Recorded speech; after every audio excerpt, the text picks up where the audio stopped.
Veni Sancte Spiritus, et mi Celitus, Lucis Tuae brata. Neuvaine de préparation à la Pentecôte.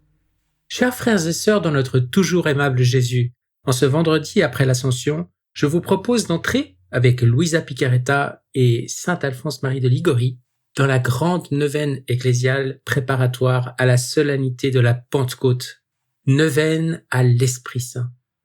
Et pour introduire cette démarche, laissez-moi vous citer tout d'abord quelques lignes d'une conférence du père Bernard Domini de la famille missionnaire Notre-Dame, qui nous conte les origines de cette belle tradition ecclésiale.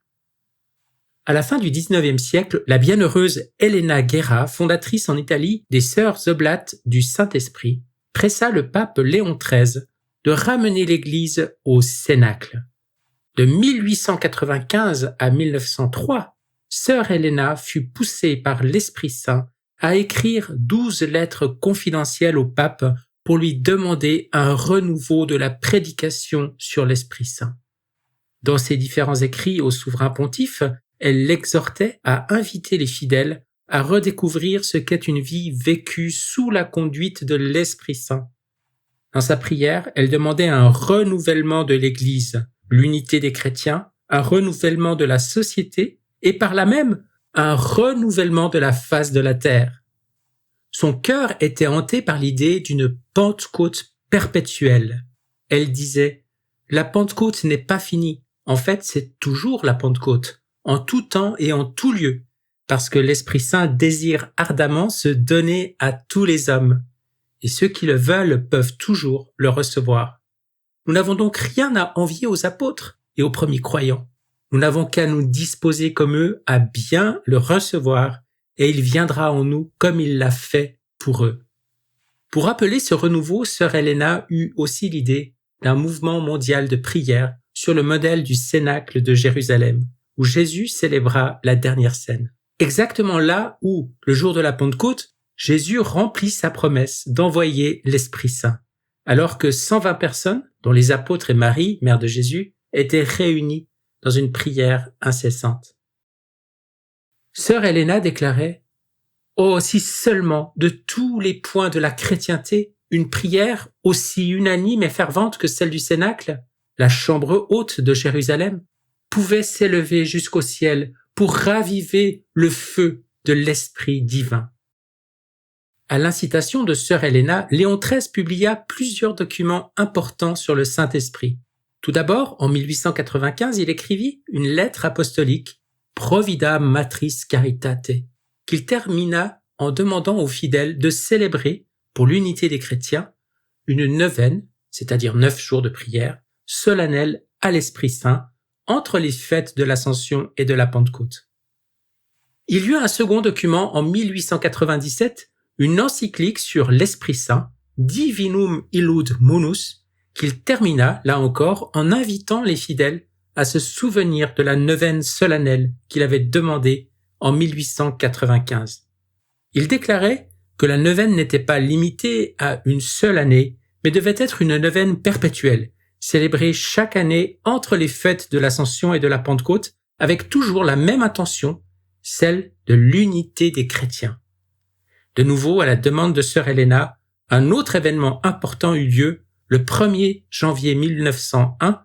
Au nom de l'Église tout entière, Léon XIII invoqua l'Esprit Saint en chantant le Veni Creator Spiritus.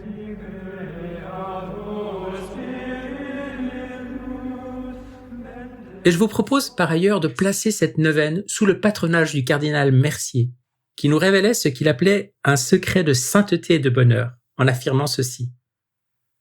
Si tous les jours, pendant 5 minutes, vous savez faire taire votre imagination, fermez vos yeux aux choses sensibles et vos oreilles à tous les bruits de la terre, pour rentrer en vous-même. Et là, dans le sanctuaire de votre âme baptisée, qui est le temple du Saint-Esprit, parlez à ce divin esprit, lui disant « Ô Esprit Saint, âme de mon âme, je vous adore, éclairez-moi, guidez-moi, fortifiez-moi, consolez-moi Dites-moi ce que je dois faire. Donnez-moi vos ordres. Je vous promets de me soumettre à tout ce que vous permettrez qu'il m'arrive. Faites-moi seulement connaître votre volonté. Si vous faites cela, votre vie s'écoulera heureuse, sereine et consolée, même au milieu des peines, car la grâce sera proportionnée à l'épreuve, vous donnant la force de la porter, et vous arriverez alors à la porte du paradis chargé de mérite. Cette soumission au Saint-Esprit est le secret de la sainteté. Pour prier cette neuvaine, nous prendrons comme fil rouge un monument de la tradition avec la neuvaine au Saint-Esprit de saint Alphonse de Liguori, docteur de l'Église. Chaque jour de la neuvaine, nous commencerons par invoquer le Saint-Esprit, puis nous lirons un passage de la Bible et le texte du jour de la neuvaine. Ensuite, nous dirons avec Luisa Picaretta une prière qui se trouve dans le livre du ciel à la date du 17 mai 1925. Et en Église, nous terminerons par la séquence à l'Esprit Saint. Veni Sancte Spiritus, et mide celitus, lucis Tuae radium.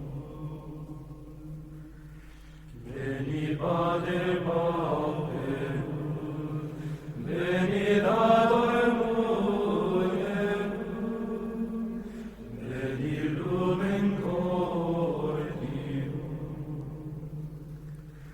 Consolator oedim, dulcis hospes anime, dulce refrigerium. In labore requies, in estutem peries, in fredum solatium.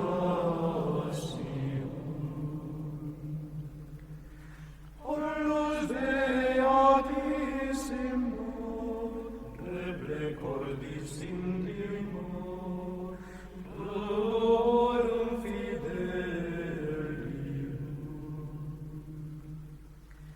Sine tuo lumine, nihil est in nomine, nihil est in notium.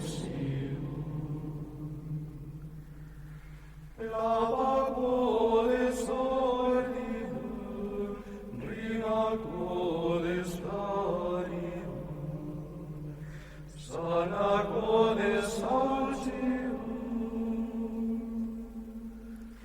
plete codes frigidum, fome codes frigidum, rege codes tebium, maturis fidelibus, in te confidentibus, sacrum sedem